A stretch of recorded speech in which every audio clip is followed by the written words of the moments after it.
Most business owners really struggle with scaling their businesses, and it's not because they can't find enough customers. The vast majority of the time, it's because they haven't actually planned their pricing out correctly to be able to have enough profit to be able to grow the business the way that they need and want to. So if you're just pulling numbers out of thin air, matching the guy down the street, or just walking in and going like, this is what I think this job's gonna cost, then you're probably gonna be setting yourself up for some disaster. So in today's video, I'm gonna walk you through how to actually build pricing that not only takes into account all of your costs, but makes it so that you can actually plan for your profitability so that you can grow the business the way that you want to.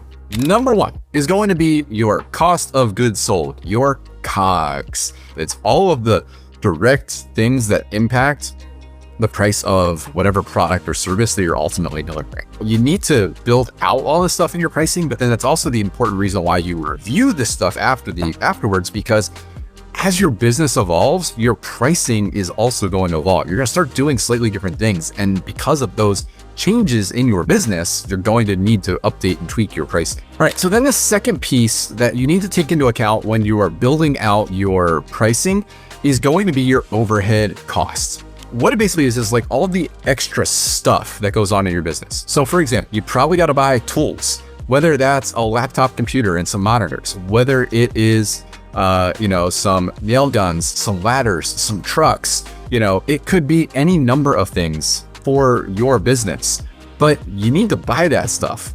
Not only do you need to buy that stuff, but you're probably going to need to have insurance in pretty much all businesses, whether that's, general liability, workers' compensation, all of that sort of stuff.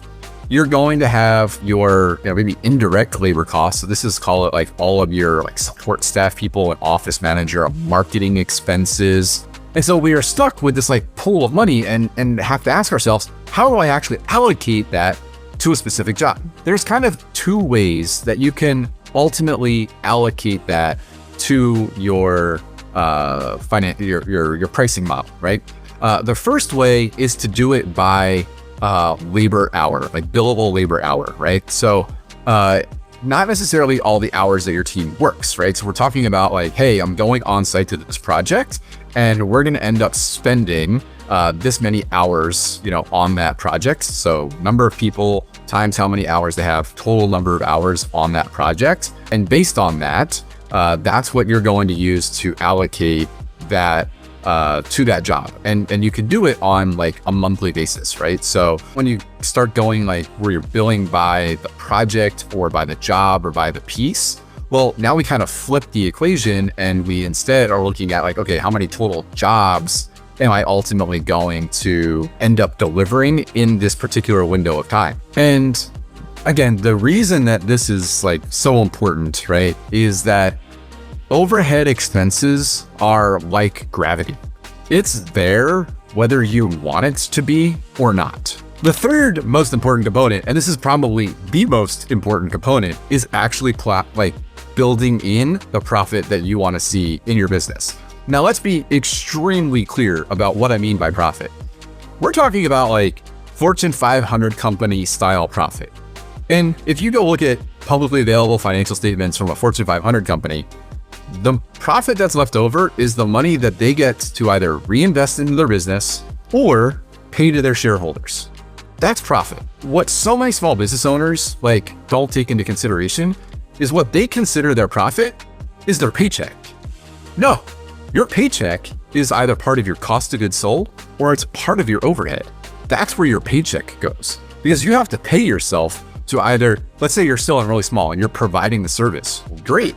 Portion of your paycheck needs to be going into the cost of goods sold because you're delivering the service. As you grow, as you get bigger, that margin can squeeze and squeeze and squeeze, but you really need to make sure that from day one that you understand intentionally building in profit to your business. All right, so if you would be interested in getting access to like a pricing calculator template that we've kind of built to like help you maybe think through this sort of stuff, then go ahead and scan the QR code on your screen or click the link down in the description to go join our free community where we have this resource and many others that we've built to help business owners like you be able to achieve success in their business. The next thing that you need to be thinking about is like how you actually want to be quoting your pricing to your client. When I bought my business, we priced by the hour, right? And so there's a lot of benefits and a lot of like things that are easy to kind of do in pricing by the hour for my type of business, for example. But it also, like, I didn't feel like it was really aligned to how I wanted to serve our clients, because I had too many clients who, like, when we wanted to reach out and have a conversation with them or figure out how we could support their business, I truly mean that from the perspective of like, I want to help my clients be successful. And I would have people question me and be like, well, is this going to be a billable phone call? How much am I going to get charged for this? And I didn't want our relationship in the eyes of our client to be about money.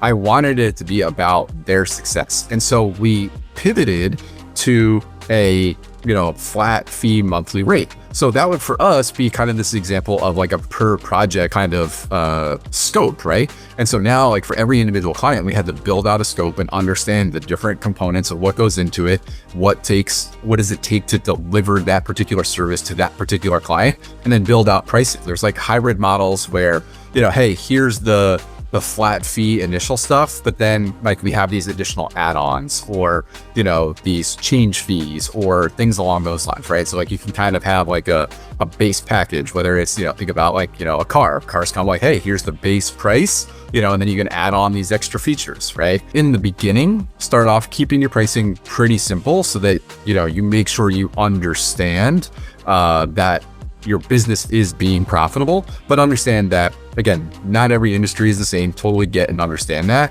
but you can build complexity into your pricing, like as your business kind of evolves and you start to learn your ideal client and things along those lines. All right. And so like the final step in like building out your pricing is the actual like testing and adjusting. Understand that like you're going to go through this exercise. It's not going to be perfect.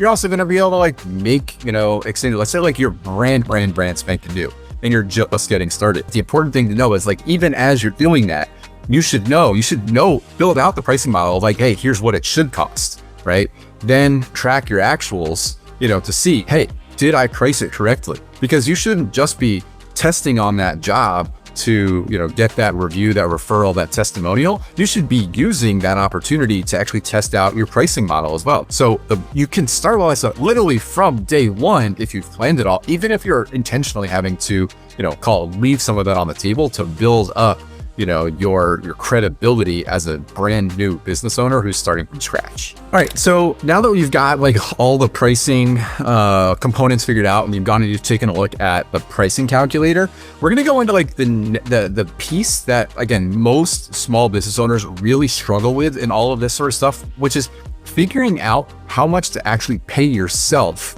as a business owner, and then how to build that into your pricing model appropriately. So go ahead and click the video over here on your screen, and I will look forward to seeing you there.